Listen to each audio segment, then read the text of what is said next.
বন্ধুরা, আজ বলবো হোম ট্যাবের অন্তর্গত প্যারাগ্রাফ। প্যারাগ্রাফের প্রথমেই যেটা বলবো সেটা হচ্ছে বুলেটস। বুলেটস অর্থাৎ লেখার শুরুতেই সৌন্দর্য সাধনের জন্য যে অংশ দেয়া হয় সেটাকে বুলেট বলে। যেমন ধরুন, কোনো লেখা লিখলেন, he is a good boy. এই লেখার শুরুতেই আপনি বুলেটটা স্থাপন করুন।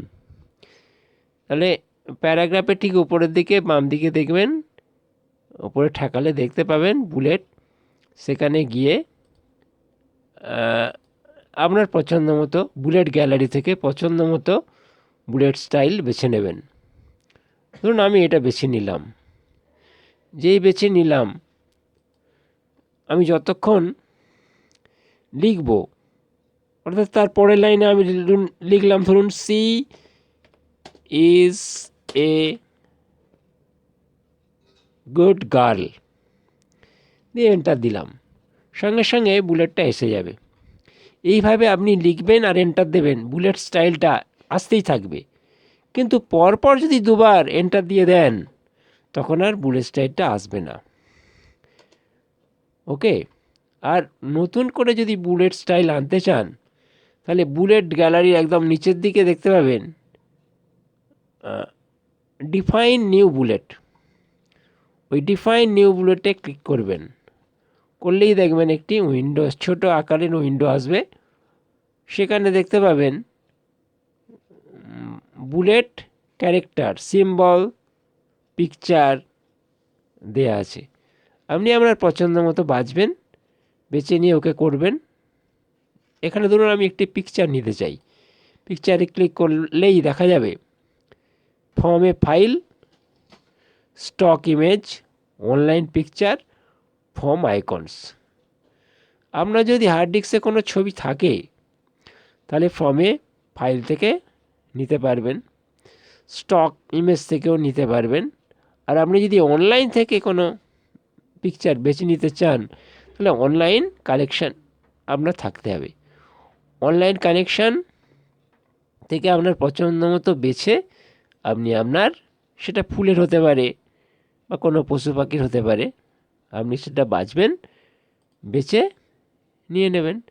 আমি এখানে একটি ডগের, অনলাইন থেকে একটি ডগের পিকচার সিলেক্ট করলাম। ওকে। সঙ্গে সঙ্গে তখন দেখাবে যে ইম্পোর্ট থেকে ওকে, সঙ্গে সঙ্গে একটি ডগের বুলেট পাতাতে এসে হাজির হলো। ওকে। বুলেট গ্যালারির ঠিক পাশেই আপনি দেখতে পাবেন নাম্বারিং রয়েছে। সেই নাম্বারিং থেকে আপনি 1 2 3 অথবা রোমান হরফ অথবা ABC ক্যাপিটাল লেটার অথবা ABC স্মল লেটার চুজ করতে পারেন। আপনার পছন্দ মতো নাম্বারিং নিন। আমি 1 2 3 নিলাম, নিয়ে আমি লিখতে থাকলাম। যেমন ধরুন একটি নাম লিখলাম, নিশান লিখলাম, এন্টার দিলাম। অটোমেটিক্যালি নাম্বারটা আসতে থাকবে। আপনি যতবার লিখবেন ততবার অটোমেটিক্যালি নাম্বারগুলো আসতে থাকবে। এই নাম্বার, বুলেট আর নাম্বারের ঠিক নিচে দেখবেন লেফট অ্যালাইনমেন্ট, সেন্টার অ্যালাইনমেন্ট আর রাইট অ্যালাইনমেন্ট আছে। আপনি কোনো লেখাকে যদি লেফটেই রাখতে চান, তাহলে আর লেফট অ্যালাইনমেন্ট ক্লিক করার দরকার নেই। কিন্তু যদি কোনো লেখা আপনি সিলেক্ট করে সেন্টার অ্যালাইনমেন্টে রেখেছেন আর আপনার প্রয়োজন লেফট অ্যালাইনমেন্ট, তখন আপনি লেফটে ক্লিক করবেন। আবার যদি রাইট অ্যালাইনমেন্টে দরকার হয়, তাহলে রাইটে ক্লিক করবেন। রাইট অ্যালাইনমেন্টে লেখা চলে যাবে। ওকে। এই লেফট, সেন্টার, রাইট অ্যালাইনমেন্টের পাশেই দেখুন জাস্টিফাই আছে। জাস্টিফাই কিভাবে করবেন না, আমি এখানে কিছু লেখা আনছি, সেই লেখাকে আমি দেখাবো যে কিভাবে জাস্টিফাই করবেন। সমান র্যান্ড নিকে ফার্স্ট ব্র্যাকেট 4 4 অর্থাৎ 4টি প্যারাগ্রাফের মধ্যে 4টি লাইন আমি আনলাম। দেখুন 4টি প্যারাগ্রাফের 4টে করে লাইন এসেছে। এখানে ডান দিকের অ্যালাইনমেন্টটা দেখুন, প্রত্যেকটা লাইনের সঙ্গে প্রত্যেকটা লাইনের কোনো সমান নেই, এলোমেলো আছে। কিন্তু বাম দিকটা দেখুন প্রত্যেকটা লাইন সমান, অর্থাৎ বাম দিকের অ্যালাইনমেন্ট সমান, বাম দিকের লাইনের সমান, কিন্তু ডান দিকেরগুলো নয়।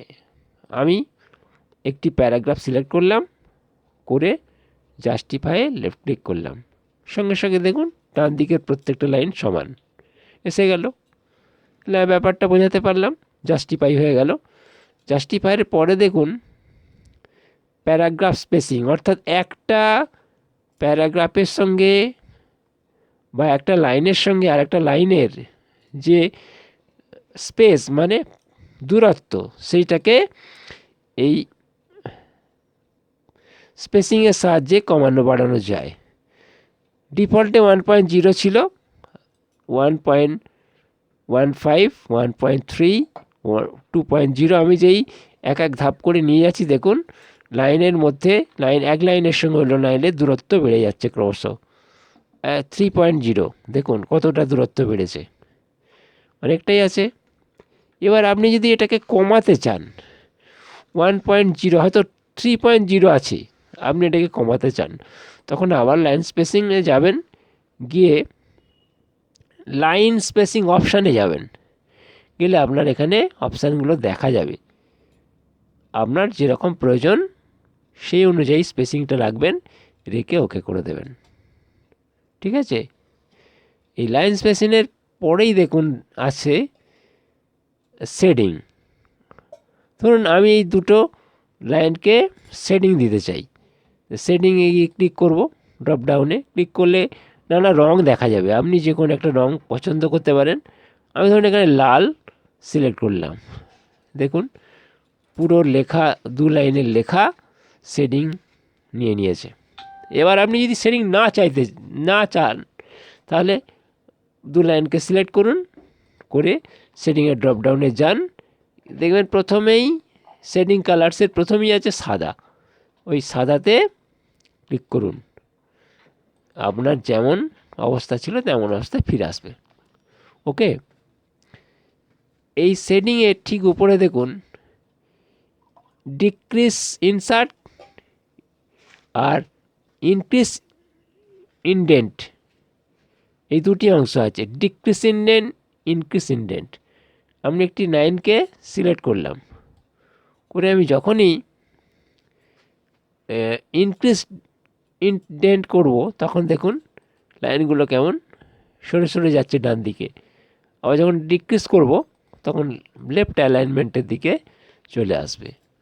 ঠিক আছে, এই ইনক্রিজ আর ডিক্রিজেশন ইনডেন্টের ঠিক পরেই আছে শর্ট।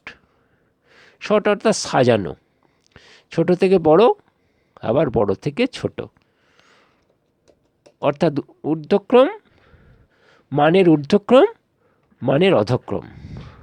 আমি এখানে কয়েকটা নাম্বার লিখছি পরপর, এন্টার দিয়ে লিখলাম, কোনো সাজানো নয়,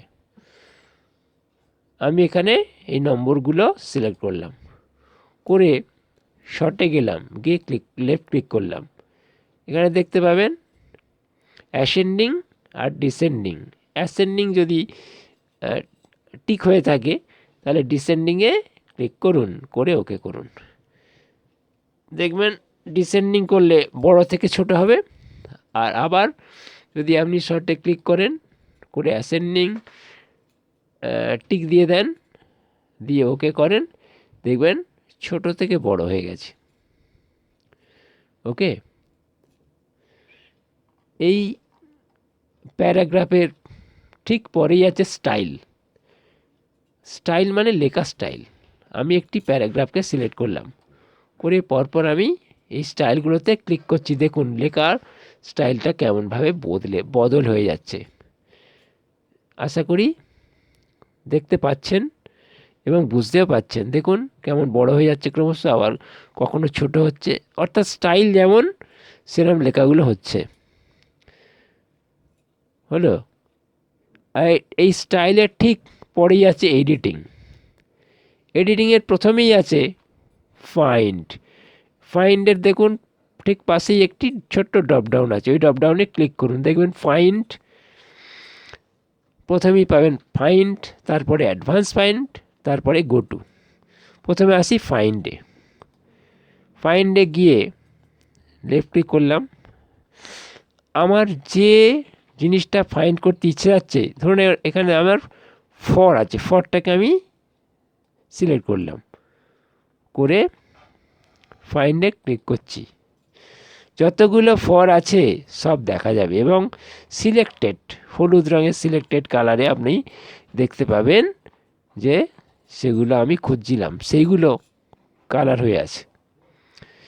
আর আমি যদি অ্যাডভান্স ফাইন্ডে ক্লিক করি, তাহলে আমি এখানে যেটা খুঁজতে চাই অর্থাৎ ফাইন্ড করতে চাই সেটা লিখে দেবো, লিখে ফাইন নেক্সট করব।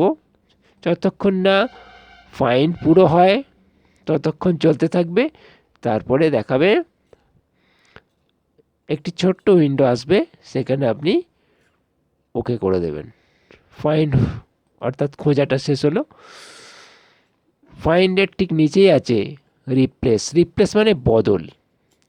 ধরুন আমি কোনো একটা লেখাকে রিপ্লেস করতে চাইছি, যেমন ধরুন এখানে একটি লেখা আছে ভিডিও। এই ভিডিও কথাটি আমি সিলেক্ট করলাম, করে রিপ্লেসে গেলাম। রিপ্লেসের একটি উইন্ডো এলো। প্রথমে ফাইন্ড ওয়ার্ড রিপ্লেস, আর রিপ্লেস উইথে গিয়ে আপনি ভিডিওটাকে কোন শব্দে আনতে চান সেই শব্দটা লিখতে পারেন। আমি এখানে একটা শব্দ লিখে দিলাম, MY মাই। যেই লিখলাম, লিখে রিপ্লেস অল করব। যদি রিপ্লেস করি একবার করে চেঞ্জ হবে, আর রিপ্লেস অল করলে একবারে সবগুলো রিপ্লেস হয়ে যাবে। আমি রিপ্লেস অল করলাম, সব লেখা অর্থাৎ ভিডিও কথাটি চেঞ্জ হয়ে রিপ্লেস হয়ে গেল, অর্থাৎ মাইয়ে পরিবর্তিত হলো। রিপ্লেসের ঠিক নিচে দেখুন সিলেক্ট আছে, অর্থাৎ সিলেক্ট অল। আমি সিলেক্ট অলে ক্লিক করলাম, সমস্ত পেজটা সিলেক্ট অল হয়ে গেল। আমি অর্থাৎ ডিলিট বোতামে ক্লিক করলাম, সমস্ত মুছে গেল। আচ্ছা, ফাইন্ডে একটি মেনু বাকি আছে এখনও, গো টু, সেটা সম্বন্ধে বলি। আমি আরেকবার সমান চিহ্ন দিয়ে